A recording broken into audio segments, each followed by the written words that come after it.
Hey y'all, welcome back. Today we're checking out 10 ways Brits and Americans use numbers very differently. Oh, hello. Don't mind Hello. me. Just using the calculator on my phone, which I keep in my pocket just to stick it to my Year 10 maths teacher who told me that I'd never have such luxury. And speaking of maths, remember a few videos ago when I said this? A question that I get all the time is why do British people say maths instead of math? Well, when it comes to Britain and America, this is by no means the only difference that involves numbers. In fact, since I moved to the United States, my daily life has become filled with numeric anomalies with which my brain may never come to terms. Now, before I get into that, I do want to point out that this video will not be examining our two countries' different measuring systems, because I also did that in a previous video. And while we're on the subject of numbers, if you want to propel this channel to 1 million subscribers, and you haven't yet become one yourself, do that now! Y'all be sure to go to Lost in the Pond and like and subscribe. Also, maybe give me a like and subscribe. And check out my other reaction channel called JJLA Reacts Music, where I react to music. In the meantime, here are 10 ways that British and American people use numbers very differently. Okay. Oh, addresses. Okay. I've already seen that. I'm going to put that out of my mind. I wasn't going to guess that anyway. I think time? I think, like, on clocks? Don't British people use the military time thing? Where it doesn't start over at 1 o'clock, right? In the afternoon? It's 13 o'clock? I feel like I see that more often in British stuff. And the thumbnail for this video had that 2 clocks on it. That was the difference, so that's what I'm guessing. Other than that, I don't know. Addresses, apparently. Now, before I hit record on today's video, I did a little bit of a tally as to how many places I've lived in either country. During the 26 years that I lived in Britain, I lived at precisely... Look at Laurence! The little dimples. Aw, Laurence. What happened? places I've lived in either country. During the 26 years that I lived in Britain, I lived at precisely 5 addresses, compared to 9 during the 16 years that I've lived in America. And during that time, one major pattern has stood out to me. American addresses definitely have longer house numbers, but British addresses have longer postcodes. So it all evens out. In fact, let me give you some examples of what I mean. From memory, every single address that I had in Britain comprised of 2 digits. And pound for pound, the experience of most British people is that their house address won't ever exceed 3 digits. There are occasional exceptions to that, but in America, those exceptions seem to, in fact, be the rule. Because at virtually all of the places that I've lived in the US, the house or the apartment number has been in the thousands. And also, at some of these addresses, the American street name itself might contain a number, like 321st Avenue. They don't usually go that high. But 2nd Street. In Britain, a street that's also a number is very uncommon, to the extent that I'm not sure they even exist. However, as I said, Britain has America beat when it comes to the size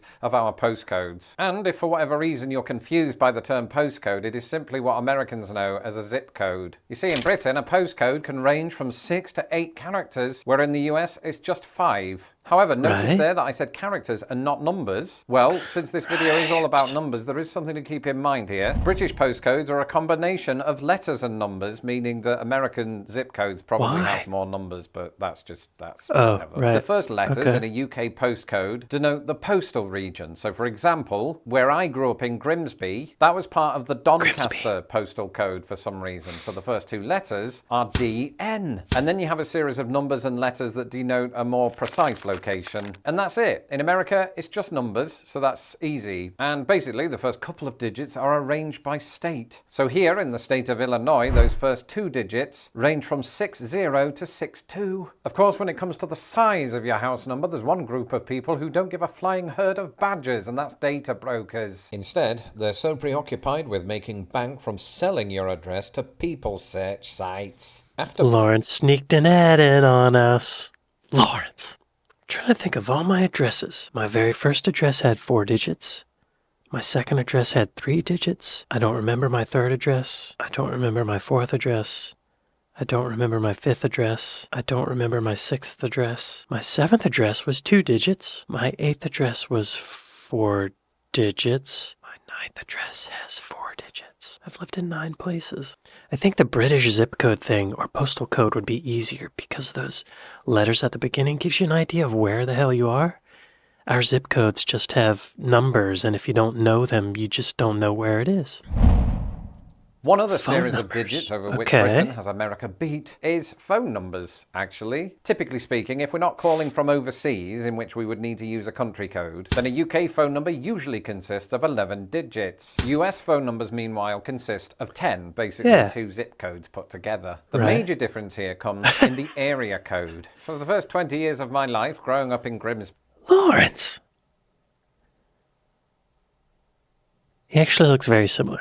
my area code was 01472, 5 digits. But it's worth keeping in mind that that only applies to landline phones. In the last 25 years, of course, we've seen the rise of the mobile phone and or Right. calculator. In Britain, unlike with landline phones, these are not assigned an area code. In fact, I think most, if not all, mobile phones in the UK begin with the digits 07. Incidentally, those are 2 digits that are going to be very important later on in this video, so keep watching. In America, I was surprised to find that this was quite different, because your mobile, or cell phone as it's usually known in the US, will usually carry the same area code as your landline phone, Right. if you still have a landline phone. So for example, the first place that I lived was Anderson, Indiana, and that city is in a region of Indiana that carries the area code 765. So all of the landlines there begin 765, and if you purchase your cell phone there, most likely that too will have the same area code. And most states, like Indiana and my current state of Illinois, are home to multiple area codes, which is why it was surprising to discover there are in fact 12 states, including the behemoth that is Alaska, that have just one. And that's because said states have more cows than people, probably. Earlier Hang on, wait, but what's a British phone number? 071234567. 1, 2, 3, 4, 5, 6, 7, 8, 9, 10, 11. Is that what a British phone number looks like? British phone number. Format. UK telephone numbers in international format are basically made up of 3 parts: country code, area code, and contact number. Here's an example of a typical UK Bristol phone number: 44117234567. A basic telephone number, including area code, UK country, blah, blah, blah, blah. Weird. That's weird to me. Earlier Grade on, when levels. I said this, just to stick it to my Year 10 maths teacher who told me that I'd never have such luxury, it did occur to me that my thousands of American viewers might have been thinking, what's Year 10? I was thinking exactly that, because I don't think it would be 10th grade. It would be like 8th grade for us, right? Because we have preschool, kindergarten, before it even starts with the 1st grade. Or would it be grade 9? I don't know. Was Laurence born in the 1st century? No. A year in this instance is the equivalent of what Americans would call a grade at school. And it just happens that this particular example is a year populated by 14 to 15-year-olds. And you might be thinking, ooh, Laurence, that's not 10, that's grade 9. Well, actually, it's both, you. You see, from between the ages of 5 to 6. That's a great bit of acting by Laurence there. Yeah, I like that. Let's watch it again. 9. Well, actually, it's both, you. You see, from between the ages of 5 to 6, British children begin what is known as Year 1. But as I discovered while watching... Yeah. What? Britain nursery reception year 1. Oh, I heard in another video that reception is the same as our kindergarten. Because in America, reception sounds like a reception desk or a wedding reception. But it's a grade. Or a year. Okay. 6 British children begin what is known as Year 1. But as I discovered while watching the documentary The Kindergarten Cop, Americans don't call that the 1st grade, they call it kindergarten. And so their numbering system is always one behind us. So, was Kindergarten Cop renamed Reception Cop for British audiences? I think at this point, most of us are probably aware that Britain and America can't agree on how to write the date. Obviously, in Britain, it's day 1st, month 2nd, and year last. That makes sense. As evidence... That makes sense. I'll give it to the Brits. That makes sense. Because you're going from smaller denominations to larger ones. Why do Americans do that? Guy Fawkes. Write the date. Obviously, in Britain, it's day 1st, month 2nd, and year last. As evidenced by our famous Guy Fawkes slogan, remember, remember, the 5th of November. Whereas in America, of course, it's flipped, as evidenced by July the 4th. Americans usually say the 4th of July. I don't know why they do that. Oh, for everything else, that's true. it's the month 1st and the day 2nd. Why Yeah. do they do that? Well, you'll just have to watch my YouTube short all about it. What? Hang on. Well, hang Well, on. You can repeat your information, Laurence. You can repeat it. Hello, I'm Laurence, and I'm on a quest Hello. to uncover all of the memos that the American method is not entirely chronological. You see, whereas the British format is laid out from shortest unit of time to the longest, Right. the American version begins with the sort of second longest unit, the month. But why? Why, Laurence? He didn't answer. He didn't answer why. That's false advertising. One of my longtime patrons, Jeff, asked me on this week's secret live stream. In the US, most people have memorized their phone numbers and social security numbers. What personal numbers are people expected to know in Britain? Oh, And phone numbers that's a good used to be one question. of those until we didn't need to anymore. But our equivalent of America's social security number is our national insurance number, or as it's known intimately to me, NIN. Nobody calls it that really. So, what are the major numerical differences between an SSN and a NIN? Well, for once, it isn't the number of characters, because an SSN has 9 and a NIN has 9. Try saying that after 7 white Russians. But the difference here is similar to zip codes versus postcodes. A NIN is comprised of 2 letters, followed by 6 numbers, and another letter for good measure. In the Okay. US, it's all numbers. They just Throw another America letter in doesn't there. like letters. The first set of 3 digits is the area number, the second set of 2 digits is the group number, and then the final set of 4 digits is the serial number. We Really? don't care about that, obviously. The point is, I have both a NIN and an SSN, so I'm special. I never thought of that. Yeah, this is another one where I feel like the British thing would make more sense. Throwing some letters in there gives you more information about location. Like the social security number in America, 123, you just got to know where that is. Maybe it's better that we don't know, because then we could kind of guess someone's social security number. No, I think the British way is better. It's more specific. Gives you more information. Otherwise, it's just a bunch of numbers, right? Time. Is it real? Oh, that's a different video. Well, It's sometimes an illusion. for people like me who've lived on 3 different time zones, time can feel like it's ahead of its time. So I don't want to get bogged down in that, because there are other differences to talk about, namely how we tell the time. For instance, in Britain, if the time is 9:15, we might well say it's 9:15. In America, you often hear a quarter after 9, and similarly, Brits might refer to 9:30 as 9:30, whereas Americans might say 9:30. But the biggest difference between British and American digital clocks can be seen once we get to 1 o'clock in the afternoon. At that point in America, clocks will simply say 1 o'clock. But not in Britain, where it suddenly goes from 12:59 to 13 o'clock. And that's because British clocks are on military time. And when I lived in Britain, I never knew this as military time. In fact, it was Americans that alerted me to this term. I just thought of it as time, like the whole world does this. And now that I know that it is military time, I'm confused that America doesn't do it, because they have the biggest military in the world. And then I Good point.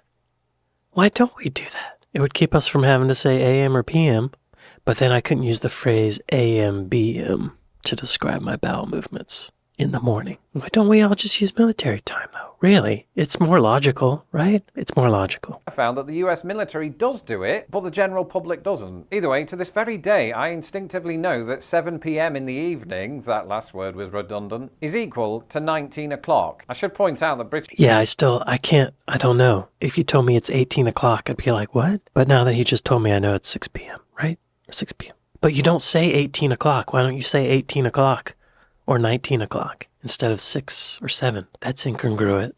Brits? British people don't go around saying 19 o'clock. In conversation, we would Right, say clock. I should point out that British people don't go around saying 19 o'clock. In conversation, we would say 7, which makes it even weirder, I suppose, is that our weird. clocks don't do that. Yeah. Okay. Yeah. That's confusing. Why don't y'all say 19 o'clock? A quarter. But anyway, a moment ago when I was talking about quarters, there was one thing that I forgot to mention, because it wasn't quite relevant yet, and that's how the two countries refer to a quarter, as in the fraction. Because I've noticed that Americans, like my wife for example, use the words quarter and 1/4 interchangeably. But having grown up in Britain, 1/4 always sounds weird to me, because then we would only say quarter in that context. But I'm afraid that I'm going to have to interrupt myself there with a couple of caveats. The first of those is we don't have special words for other fractions, except for half. But then again, if you were to say 1/2, you could get confused with the time. And the other thing that might explain why Americans often plump for 1/4 is that a quarter is already part of the national dialogue, because that's the name of an American coin of the same name. Did you edit this? Yeah, using the phrase a quarter when referring to time can be confusing. A quarter is 25, but a quarter in time is 15. It's different. It's one of those SAT questions.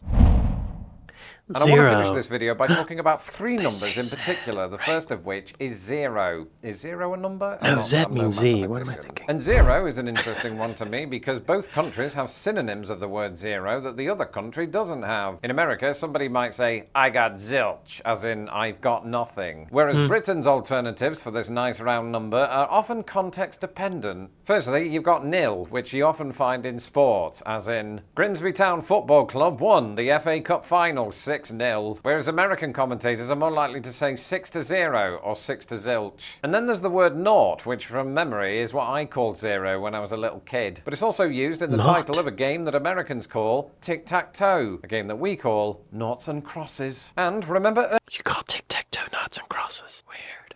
That's one language difference where the British phrase doesn't sound more childish, and the American one does.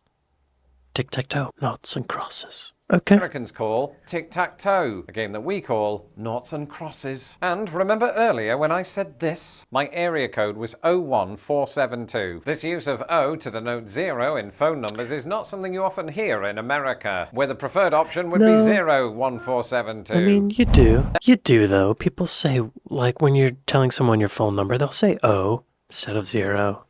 They will, Laurence. Look at this pause face. Then there were 7, or 2 actually, but 7 is one of them. Here in the United States, the number 7 is almost always written with one horizontal stroke and one diagonal stroke. But as many observant Americans have often pointed out to me, this is not always the case in Britain, where to that we like to add another horizontal stroke through the middle. And you might be thinking, why do you do that? And the answer is simple: to avoid confusion with the number 1. And to all of the Americans laughing at this idea, 7-Eleven agrees with me. I've just realised that's probably not an argument in my favour. No, I used to do that because I had my trigonometry teacher in high school did that, so I started doing it. He was American.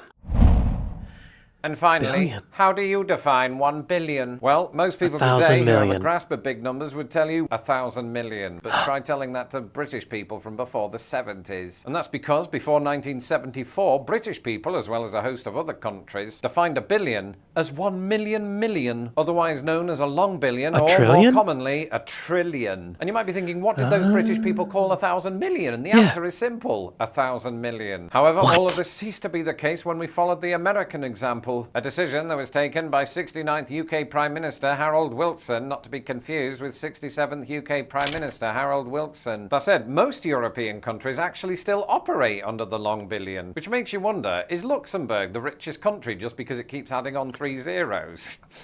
I've no idea. Yeah. Brits really used to call it 1,000 million? Do the Brits still say 1,000 million today to refer to an American billion? It depends what area they are working in. And whether they have a lot of contact with other countries in Europe. Traditional British counting was 10 to the 6 is a million, 10 to the 9 is 1,000 million, 10 to the 12 is a billion. Though in some European languages, 10 to the 9 is called a milliard. Milliard. I've never heard that before. 1,000 million sounds like what a little kid would call a billion. This is one I've never heard, y'all. Wow. So y'all don't have billionaires, y'all have 1,000 millionaires. Interesting. Well, if I've learned anything today, it's that both countries have a very different set of numbers and occasionally letters. And for somebody who's already not very good at maths, this video has really made me miss my word videos. Anyway, thank you to my ponderers with whom I recently discussed this topic on our secret live streams. If you would like to become a ponderer of Lost in the Pond, you can do so today at patreon.com/lostinthepond or by clicking the join button below. Until the next video, goodbye. Goodbye? I didn't know about the quarter thing either. Or the national insurance code. Is that what it's called? National insurance number. Today is 6/2/2025. I could get used to the date change thing. I could get used to the postal code thing. I could get used to the phone number thing. I don't even know what phone numbers are anymore. I just have it under people's names, right? The school grades. I could get used to that. It's a little confusing, but I could get used to that. The date thing, I could do it. The national insurance card, I could totally do it. I don't think about my social security number all the time. The clock thing, that would take some getting used to. Although I look at the clock a lot, so maybe it wouldn't take that long.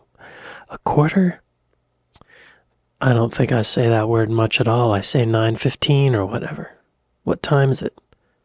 9:15. Why not just say 9:15? I'll just keep doing that. I don't need to adapt that. 0? I'll just keep saying 0.